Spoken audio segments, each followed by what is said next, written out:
Trilogy LASO Deathless. Do you really think that that's possible? Brutes! The faster you can kill those brutes, the better. This is a topic that many, many people have asked me about, and I need to take a couple of minutes to talk about it. I'm going to go through the ins and outs, a few different topics, just an all-around overview of what it would take for this to happen and why it's just impossible for the average human being. Not only is it going to take like 15 hours to commit to, I mean, who has that much time in a single setting to beat this kind of a challenge? But it's not only is the time commitment, but just the game itself, the games, plural, because there's 3. Everything that's needed that would be required to do that, I just don't see it happen. I want to speculate on like how long it would take someone overall to do a single segment 15-hour run. So let's say you have infinite time on your hands. Let's say, you don't have a job, or you have a job where you work from home. You have infinite time. You can just grind this shit out for however long it would take. So planning out your day. So let's say you're going to do an 8-hour stream, right? Let's say, or an 8 hours of quote unquote attempts. I imagine they would go to run attempts for 4 hours for any given day, right? Because up to that 4-hour point, you would have to expect 15 more hours if you get a run that goes all the way. So that would be a 19-hour session of grinding if you went all the way, if you did runs up to 4 hours. And I just don't see many people going past that point.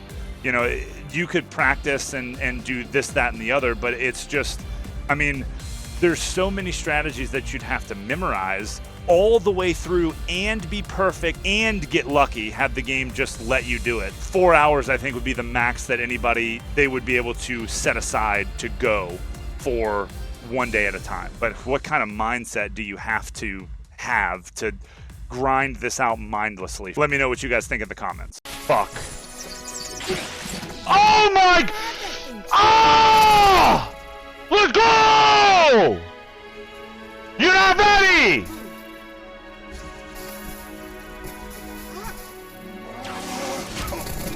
You're not ready! Fuck, I'm not ready either. Let's talk about the differences in what an actual skull in the game is, because that is an important part of what makes LASO. All of the skulls that are physically in the game that you can walk up to, you pick up, and you get an achievement for, that is what LASO consists of. Not, you can't have on the acrophobia skull. That's not in the game. It makes you fly. Like, is somebody really going to do a LASO completion with acrophobia on? No. They're not going to use a scarab skull and just shoot scarab beams and kill everything. It's not in the game. They're not going to use that. That's not what LASO is. What the skulls are is not the made-up ones, not the ones that were just added for shits and giggles just because we can. We're the developers. We do what we want. That doesn't make any sense. If it's in the campaign, if you can go physically find it, you pick it up, you get an achievement, it belongs in a LASO playthrough. So 343 has changed the rules of, quote unquote legendary all skulls on. If you're being honest to what LASO actually stands for, which is legendary all skulls on, if the skull is in the game, no matter what the effect is, no matter what way you slice the cake, it needs to be on. You can't change the definition of the word all simply because the developers were too lazy to come up with a good skull effect. It just makes no sense. So in a challenge like this, I feel like that aspect is really important to actually do what LASO stands for, legendary all skulls on. Bungie didn't make skulls until Halo 2. So 343 retrofitted skulls into Halo Combat Evolved. And a lot of the effects overlap, and they just don't mesh. They don't flow together. So the best example is Bandana. Bandana gives you infinite ammo. That completely eliminates the Famine Skull, partially eliminates the functionality of the Malfunction Skull, because if you have infinite ammo and your grenade counter is gone, it doesn't matter. Not only does it make the game way easier than it should be, right? It's a cop-out skull. It's something where they ran out of ideas and they just threw it in, and then they took it out of the game. That, along with Pinata, which makes no sense. Pinata is, a lot of people know Pinata is just, if you melee an enemy, they drop grenades. Bro, stop. Bro, But they took those 2 skulls out, and then they added Grunt Funeral in, which doesn't exist in the game. We think that it was supposed to exist on Keys. They just forgot to put it in, or I believe it was behind a paywall, and then they just gave it to everybody. So the skull doesn't even exist, but they have it in their Lasso playlist. So that's like this whole, aspect of what Lasso actually stands for. I don't think anybody can come to consensus of what it actually is. And I mean, that's just CE. Because no matter which way you look at it, Lasso for CE it's just dumb. And then, Halo 2 is the same thing. 343 took out the Envy Skull. Why? Why did they remove the Envy Skull? So it's legendary some skulls on, not legendary all skulls on. Let's just set aside the skull problems, the problem with what Lasso actually is. Let's move that to the side. Let's just go with the 343 variant, which doesn't have the infinite ammo, it doesn't have Pinata on, and it's got all of the grunts that just explode anytime, any way that they die, any melee, anything that happens, and they explode. I have one completion of this in co-op. I don't have a completion of this in solo. With the Recession Skull, you don't have any ammo, right? You get no ammo from anywhere, essentially. And it's kind of to the point of where if you don't do a lot of the tricks, then you just don't have ammo to progress. Truth and Reconciliation, for example. I had to find this stupid tree jumping strategy, which if you know anything about CE, the jumping is absolutely awful. But you gotta jump into a tree and get out of the map, and then you have to keep this mental tally of how many grenades you've thrown, and if let's say the Malfunction Skull takes your grenades away, you got to keep a mental tally because you need all 4 of those grenades to chain react the grunts to kill the elites. But there's just no ammo anywhere. There's no other gun that you can do the infinite reload glitch on Truth and Reconciliation. So it's like ammo is such a big problem there. At least it would, in a run like this, it would be early in the run, so that would be fine. But as the run goes on and continues, the next thing that comes to mind is Assault on the Control Room. You have no weapon pickups at the very beginning of that mission up to the bridge. And a lot of people know about the bridge fall and you just jump off the edge, and that would be at the beginning of the run and you'd make it to the ground, and that's fine. But if you didn't do that and you continued going across the bridge, right? There's a golden elite on the other side of that bridge that you just can't kill. You'd have to use the grunts, the explosion from the grunts to kill him, and that's if you didn't use up all the pistol ammo to kill the Banshee. Let's skip ahead and go to Keys, for example. Keys is one of the easiest missions in Halo CE, because you can just do the flood bump and you go through the wall and you just complete the whole mission. But I'll just give you an example. If you didn't do that, right, let's say you went through the rest of the mission or you messed it up and then you can't reset because that's already 2 hours in. You don't want to waste the time in a 15-hour attempt, because who has that much time in a day? If you play through Keys the normal way, whenever you drop out of the ship, you fight your way back in, you go back up the ship or back up into the ship, there's a ton of dead grunt bodies all over the ground, and they just explode and kill you as soon as you go up into the ship. You just die there, and you can't even continue. I have a fucking dude.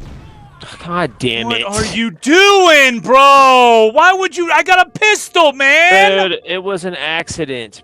Let's take a couple of minutes to talk about Halo 2. So H2, that is the one that I have the absolute most experience with. Who the fuck is shooting at me? I just got shot by a brute shot. Oh my God! No way! No way! I have 3 Lasso Deathless completions. I have one on the anniversary version of the game, one on the classic version of the game, and then I have a co-op completion on anniversary. Those are the base Lasso Deathless completions that I have. Whenever I first did this challenge is kind of where the Moist challenge originated from. It was 4.5 months, I want to say, it took me to route and run Halo 2 Lasso Deathless. And that was with very, very elementary strats. I was doing the Johnson on Cairo where you melee him through the level with a sword, and then on Outskirts, I was still fighting things. I wasn't using the out of bounds techniques, and same thing with Metro. And you skip ahead, Arbiter and Oracle, you're invincible for the back half of Oracle. That's probably one of the easiest missions in Halo 2. Is just you can skip everything and then you're invincible. And if you fail prison skip, for example, in Halo 2, you're going to fight the prison. That's like a 30-minute detour if you survive going down the lift. And I still haven't even started talking about on whether or not, if you want to do the 343 version, which is quote-unquote no envy, so it's legendary some skulls on.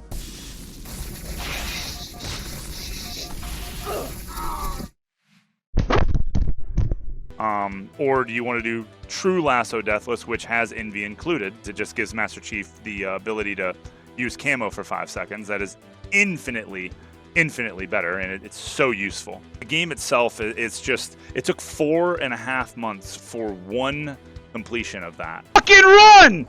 Jesus Christ! There's an entire fucking flood armada! And doing those back to back, even with infinite ammo CE and the Envy Skull in H2, just the mental fatigue that you would have going into Gravemind, like 8 to 9 hours into an attempt, you just wouldn't be able to hold it together to just get through. And then it's just one mistake and your entire day, the work shift of the average person is just thrown in the trash. It's completely useless. And all of this to be said, I haven't even got to the third game yet. I haven't even got to Halo 3 yet. Now, thankfully, Halo 3 has no weird skulls, like differentiations, and it's just Lasso, and it is what it is. The biggest difference in Halo 3 is that you are literally made of wet paper mache. Use your fucking beam. I dropped it, dumbass, remember? Oh, God. This chieftain is impossible to kill. And my BR's dead! Holy shit! I'm dead. This game's incredible, dude. It's just so fucking insane! Anything can kill you at any time. You die to one spike from a spike grenade, whether you have full shield or not. You just die. Oh, okay. Okay, this game's dog shit. Okay. One spike. That might be the lamest death of this challenge so far. That literally might be the stupidest death of this challenge I've had.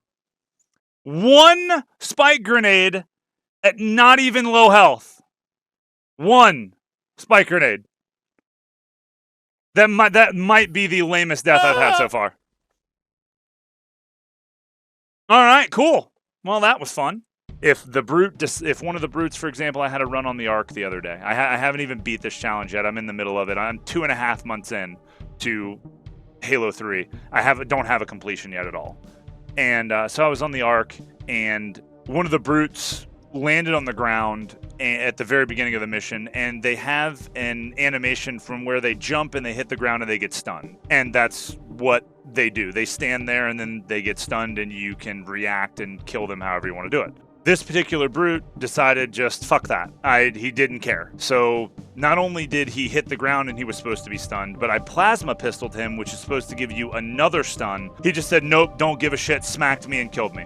That was, 2 hours and 15 minutes thrown in the trash. You combine that with the other 2 games, what it would take to get to the Ark, which would be, 13, 14 hours in, whatever. You die to something like that, you're not playing anymore. That is it. And that's just one aspect of Halo 3. I'm going to go through a bullet point list, bullet point style, of everything it would take, all of the tricks that you'd have to go through in this run. First thing that comes to mind, Truth and Reconciliation, belly skip. It's a pixel perfect trick. You do some specific movements, you go inside of a wraith, and then you quote unquote teleport into the ceiling. It skips 10 waves of enemies in the belly room, a bunch of shit in the hallways, a bunch more shit in another room. It skips a bunch of shit. That's the shortest way that I can put it. The problem with it is it is literally pixel perfect. And if you miss it, then you fall back into a room with a bunch of sword elites and you just die. If you land up top and then you don't know how to do the platforming out of bounds, you just fall off the map and then you die, or you fall back into the map with a shitload of enemies and you die. It's 45 minutes into the run, but it sucks. Don't even get me started on the shotgun glitch on Library. You can literally be full health, full shield, haven't been damaged at all, and you die in one bullet from the Chronicles of Narnia. It's actually insane how far away the shotgun reaches. Let me tell you about the shotgun in Halo CE. It shoots from a mile away. You can be full health, full shield, full everything, and you just die from across the map. Next big thing that comes to mind is Bool. This is on 2 Betrayals at the end of CE, one of the harder tricks in the franchise itself. This would be about 2 to 2.5 hours into a run. You go through the beginning of the mission, it's fine, but then the easiest way that I can explain this is that you line up a Banshee in a specific spot so that you can use another Banshee to go out of bounds. You hit a load zone to deload the area where the secondary Banshee is setting, and then it's just close enough to the other load zone that that Banshee doesn't get despawned. Now, all of that is really an oversimplification. You land outside the map doing some specific movements, and then you have to jump and grab the Banshee while it's setting in void space.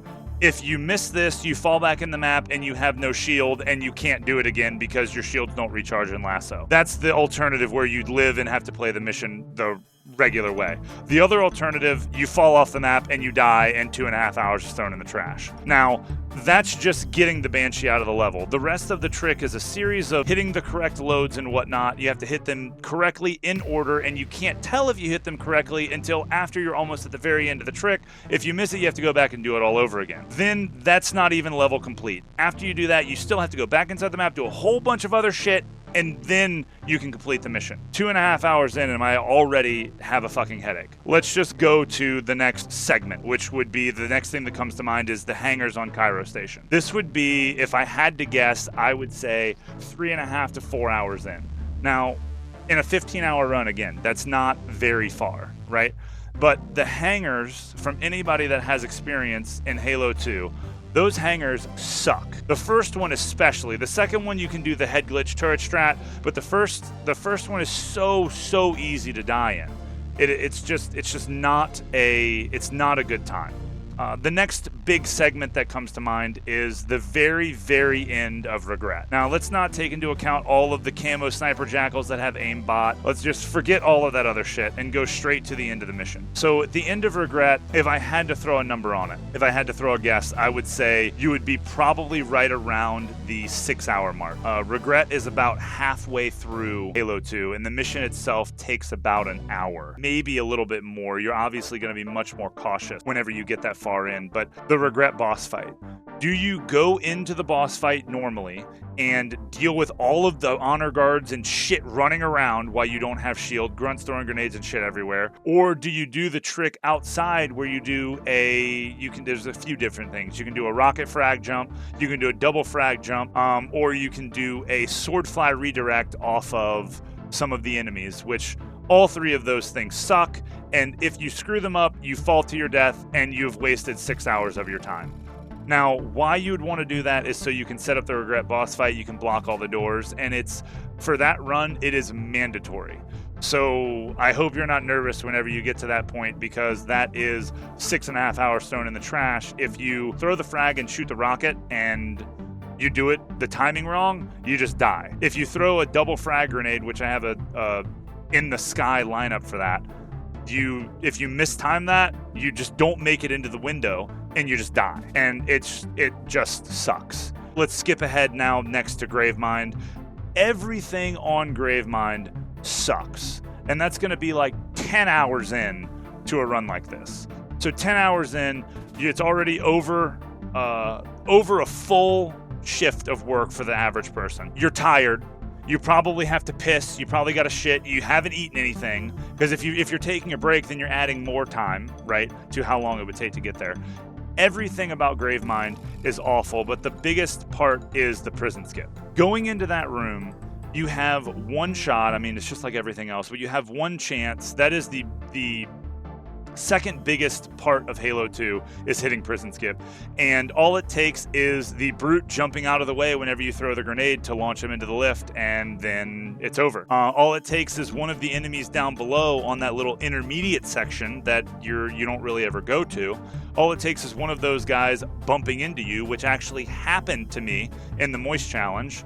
Somehow I saved it. It's ridiculous. Don't know how that happened, but one small thing right there, and then you're forced to go down into the prison, and you're good luck surviving the lift. Just give you an example. If you do it the 343 way, where you don't have envy, you're not surviving that lift under any circumstance. I remember when I first played Lasso, it took me 3 hours and 24 minutes to get to the bottom of the lift with the start save and quick glitch, because you don't have camo and you just can't survive. It's ass. Now I want to move on to the biggest trick in the Halo franchise, in my opinion, which is high charity skip. You wouldn't even be able to do this in the anniversary version, which I would imagine this is what it would be played on, but I just want to play devil's advocate and just say that it can be done, because you can do it in the classic version. That trick would be about 12 hours in. 12 hours in, you would have to do a do or die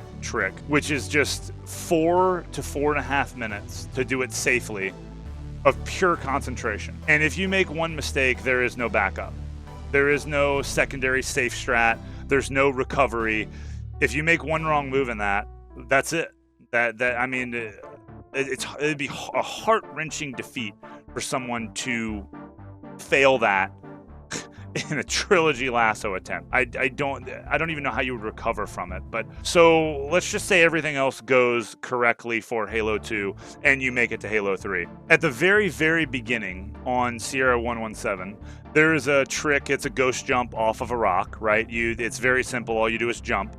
But right here in this section, what the skip does is it skips a bunch of incoming enemies. It skips the 2 phantoms that spawn in at the very beginning of the mission. But you can just randomly hit the trigger without going near the load zone, which I don't know how this works, but it's happened to me. You can just randomly activate that trigger to spawn in those phantoms. And with that, you have an assault rifle and a magnum. And there's like 10 brutes there with like 30 grunts and a few jackals. Yeah, good fucking luck. The next big thing is gonna be on Crow's Nest. There's so many brutes on this mission, but the only one that really matters is the Hammer Chieftain in the barracks area. If he doesn't drop you an invulnerability, right, it's a 1 in 5 chance that you get a flare drop. If he doesn't give you an invulnerability, good luck. Good luck getting past the barracks section or doing the hammer launch to skip, the 30 brutes or 27 brutes, whatever's in the barracks area. That's going to be another 15, 20 minutes of trying to kill those enemies because you just got unlucky. Storm, the next stupid part of Halo 3, where you're made out of, again, paper mache. You're just walking by, not doing anything. The enemies are completely in another section of the map, and they just shoot the wall and kill you. Cortana is awful. Everything on that mission, it's nothing but flood. Sometimes you can get a random rocket launcher guy at the beginning. Goodbye. You're just dead. Sometimes the tank forms, if you fight those guys, you have to fight them with a sword. Sometimes they just don't care about a sword melee, and they just kill you. You're trying to kill them, and they just bye. They just see you later. The end of Halo, the Warthog drive, most of the time that's okay, right? But the cowbell skull that's in Halo 3, if one of those exploding platforms, which, keep in mind, they're flying all over the place. If one of those platforms just hits you, and it will knock you off of the map, because cowbell skull, it changes the way all of the physics and things work. The biggest problem that I have with Halo 3 Lasso is that your shields do not instantly recharge like they do in CE and Halo 2. CE, you melee somebody, you get an instant layer of shield back right then and there. You get an instant layer of shield. Halo 2, you can get up to 3 layers of OS, which is really, really helpful. In Halo 3, all you get is a shield recharge. You melee somebody, and your shield starts recharging. So that means that if you get shot again instantly, it doesn't matter. You just die anyway. So see you later. The second problem that I have with Halo 3 that makes it so much more of a pain in the ass is that you can never tell when your shield is down. The indicator that's the beep, beep, beep, beep, beep, beep, it's not there. you're just radio silence the entire time. The only way that you can ever tell if your shield is down is if you do turret third person, or you get shot enough times you can see blood, pop off of your head or off of your shoulder. Then you're like, oh shit, I'm one shot. Like, Jesus. That's it! I just started my cycle and I've got no tail! So to sum all of this up together, I'm gonna err on the side of doing the campaign's Lasso Legendary All Skulls on. It's not my fault the developers don't know how to make good effects. That has nothing to do with me. I'm staying true to Legendary All Skulls on. So CE is going to be 3 to 3.5 hours. Fine. Let's just say Halo 2 is going to be 5.5 hours on a good day, which hasn't been done yet, by the way. It's not, that's not been completed. That's just a theoretical time. But we'll say 3.5 on CE, 5.5 on Halo 2. So now you're 9 hours in going into Halo 3. And I'm just going to put parentheses on that. I'm going to say 9 to 10 hours just to give room for the completion. And again, so that's 2 weeks of time for CE for one completion, 4 months of time for Halo 2. And then I have yet to have a completion in Halo 3, and I'm 2.5, almost 3 months in. And that is projected to be between 4.5 to 5 hours. But if you tack that on the back end of a 10-hour run, you're looking at 5 to 6 hours for a completion. So that's where you get the 15 to 16-hour range. And nobody is going to sit there for 16 hours straight, 2 work shifts, and play a game without stopping. We haven't talked about taking breaks. We haven't talked about segmented, because there's a lot of other games where people will, they'll stop this stream and then they'll just pick it up the next stream. That's not a single segment run, that's segmented. You want to do segmented? Great, fantastic. But you can't label it as a single segment run whenever you end your broadcast or you end your recording right smack dab in the middle. That's just not, it's not single segment. It's like sometimes you're playing Halo and the game just doesn't run. Sometimes whenever you're playing, it just shuts off for no reason. Don't know what happened. You just go to load the next mission, and instead you load up the, Xbox One dashboard. Great. So, what do you do in that circumstance? Say you're 6 hours in, you're in the middle of Halo 2, and you go to start up Oracle, and instead of starting up Oracle, you start the Xbox One dashboard.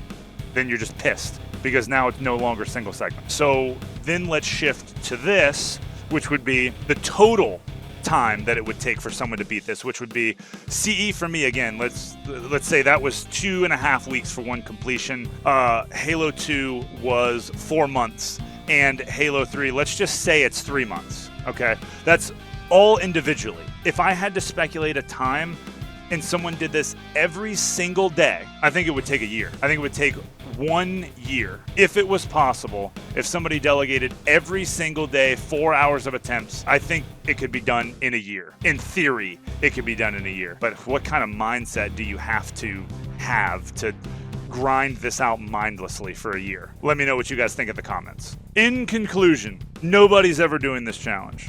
Nobody's ever doing a single segment version of this challenge. If you really wanted to get into the weeds of it and do a segmented where you just did one a day, sure, you could go for it. I still think it would take a year. But nobody's doing this challenge. I'm not doing this challenge. It's just not happening. I'm not going to do it. Or am I?